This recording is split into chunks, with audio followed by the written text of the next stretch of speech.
San Diego Comic-Con just passed and everybody's talking about it, but I didn't get to say my piece. So here are my top 5 favorite moments from San Diego Comic-Con Hall H. So stay tuned to see what made number 1.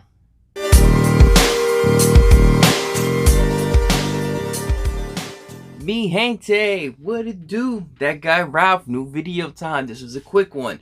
This one, I actually want to express some of my favorite moments from Hall H and San Diego Comic-Con. So these are my top 5. Everybody's doing like 10 and 15 or 20 or talking about each thing. That's cool, and I'm not knocking nobody for doing that. But I think doing 5 makes it more exclusive and also leaves, while you're watching the video, room for, well, what's going to be number 1. Because when you think about it, when you do all of them, it narrows down. So as the list goes, you start kind of figuring out what that person is going to say for number 1. So leave it at 5. It's always going to be a mystery. A lot of news broke out, and I'm actually excited to share this list with you. But not everything I was excited for. So I narrowed down to 5 things, right? Before I go any further, make sure you like this video. Comment below your favorite things from San Diego Comic-Con, as well as subscribe to the channel because I make cool content, and don't forget to ring the bell so that way you can see the cool content as soon as it uploads. Alright, let me stop yammering. Number 5. And of course, the Black Widow herself, Scarlett Johansson.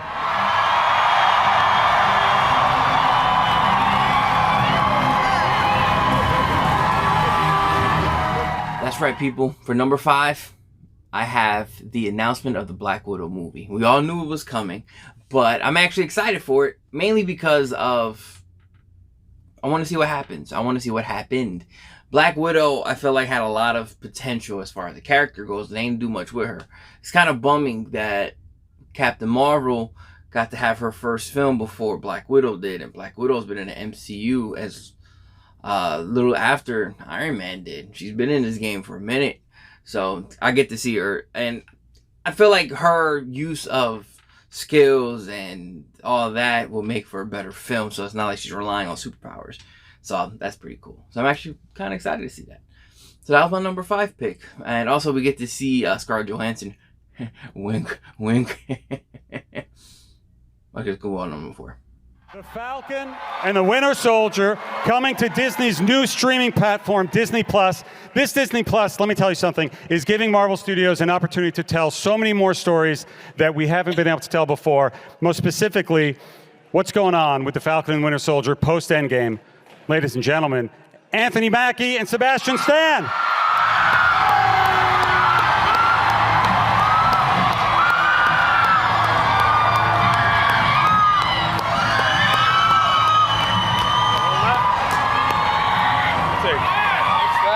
You take it, hold it.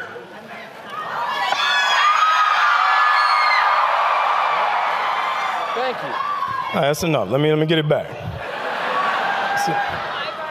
No, all right, sorry. Hey, be careful. Yeah, buddy.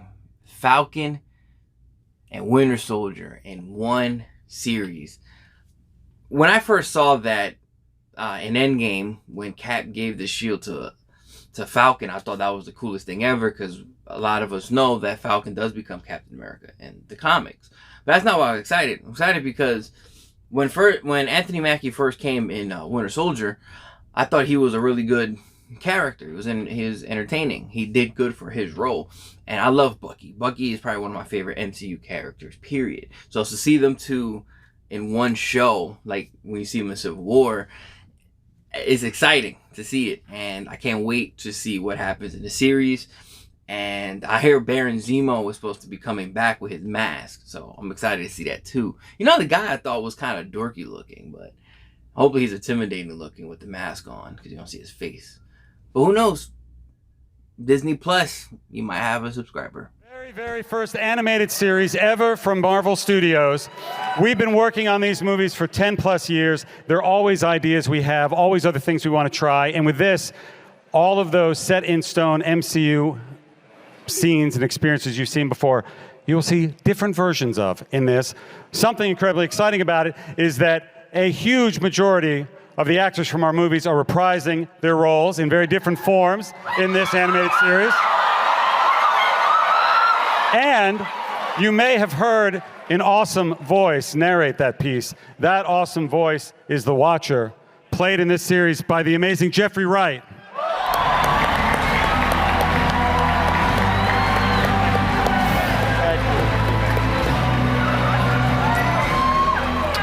For number 3, that's right, the cream of the cream, the creme of the creme. I had to pick What If. The What If animated series, I don't know if it's relating a lot to the comics, but their comic What Ifs are very cool.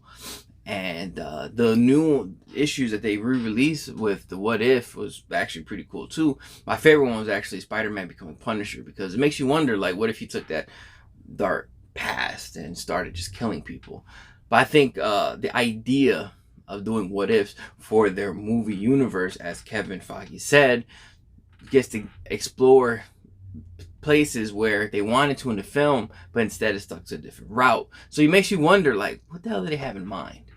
So maybe one of them might be if Thanos would have stayed winning. Like, they never got him, you know, they never defeated him.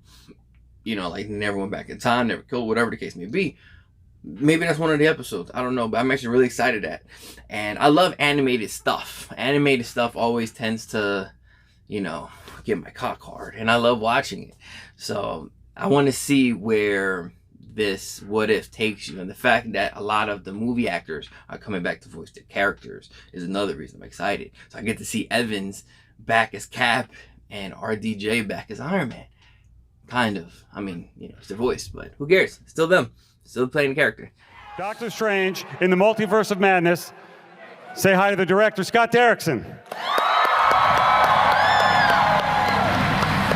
Sir.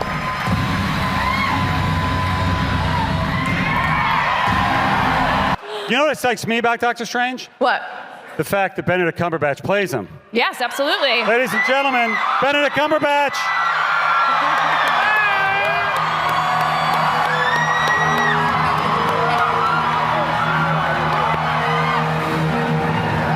Hello. When you have a strong sorcerer, it also helps when you have a strong witch. And the Scarlet Witch is appearing in this movie alongside her. Let's bring Lizzie Olsen back out. For the runner-up, and it pains me to say it, but I had to say the Doctor Strange, of course.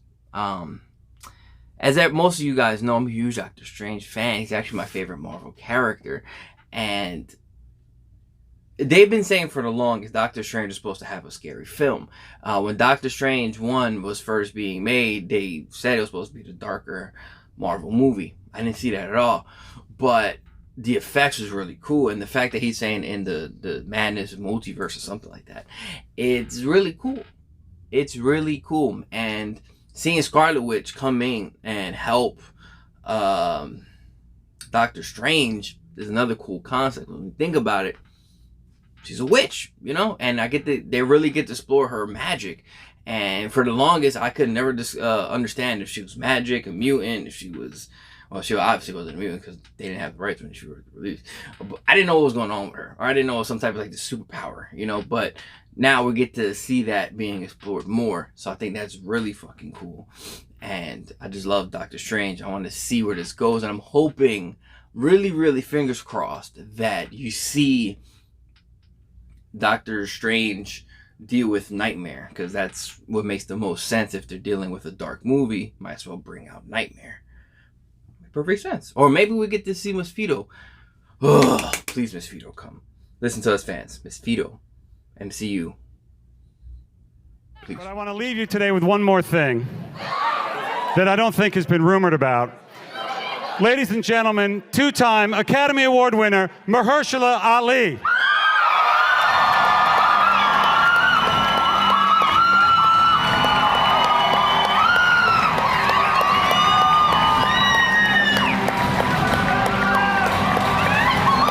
Mahershala, it looks like you brought your own hat, Mahershala. You did? What is that?